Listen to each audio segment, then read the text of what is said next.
I'm so freaking excited.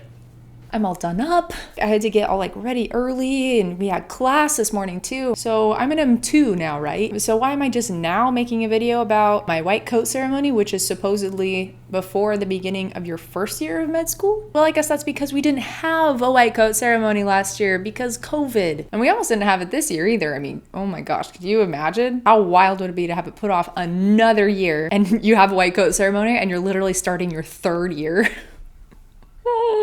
Yeah, no thanks.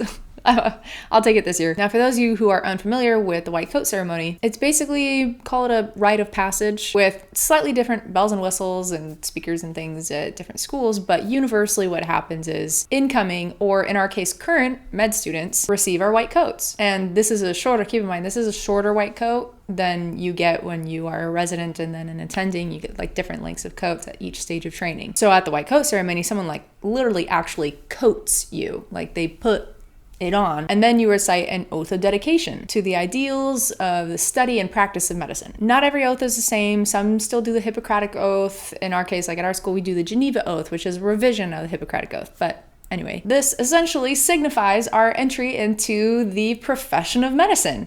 And that's a big deal.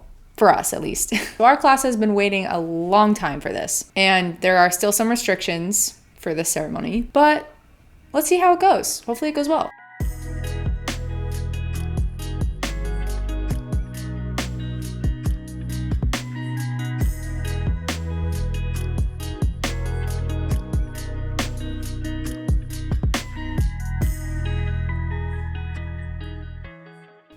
Okay, ready? Ding! Oh, look at this. Ding, ding, ding. Do I look different? Do I feel different? I feel different. A little bit, maybe. Maybe a little bit more like official. I mean, look at this patch. And my name all like embroidered. Love that. But seriously, I thought it went great considering the still not super ideal circumstances that we had to do it in and the restrictions and stuff. I thought it went pretty well. And it's kind of one of those feel-good moments that I hope that I'll be able to like draw from when I am struggling, which admittedly is like almost daily. Like pretty soon I'm gonna have to start worrying about like hardcore studying for step 1. Are you kidding? And then we're the first year that takes step 1 when it's graded pass-fail instead of a numerical score. Like we are literally the year of guinea pigs. Yep, so stay tuned for later videos on that mess. Yeah, one thing I was not prepared for was the sheer amount of clapping. Like my hands were like numb because you're clapping for everything, every speaker, everything that they say at the pulpit basically, or what is it called, the pulpit? Oh, my brain. And then after every single person gets their coat. And we have 125 people in our class.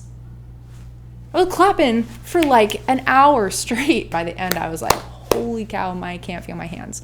But all for a good cause. It's fine. I'm recovered. I can feel them again. One mistake I did make, definitely would not do this again. I would not wear a long sleeve shirt underneath my white coat. That was a horrible idea. I mean, it's fine while you're inside and you're getting your coat on and then you're kind of talking for a second, but then you step outside for pictures. And what happens when you step outside for pictures in July, or in my case, August? It's freaking hot. In 2 seconds, I'm sitting there, I'm like, oh, and people are using, books, what are they called? The not pamphlets, the program booklets to like fan themselves in between pictures and selfies with other students and family and stuff. I'm just like, this is bad. Like this was horrible. This was not this was not my best idea. Like we're supposed to be smart or whatever. Bruh, not today. So yeah, that's one thing. Practical piece of advice for future incoming classes of students. Dress airy, okay? I promise. Be so much more comfortable. Pre-meds, I know the whole idea of med school is often really intimidating, and especially, people talking about it now, how it's just like kind of in flux so much because pandemic. And admittedly, a lot of med school and medical training in general is pretty mentally and physically brutal, delayed gratification. But there are absolutely great moments that happen that make it worth it. As always, feel free to reach out to me if you have any questions at all about this whole process, about life as a med student, any of it. Comment down below, reach out to me on Twitter or Instagram. Share with your pre-med friends. Remember to like and subscribe if you have not already. Thank you all so much for watching, and catch you next week.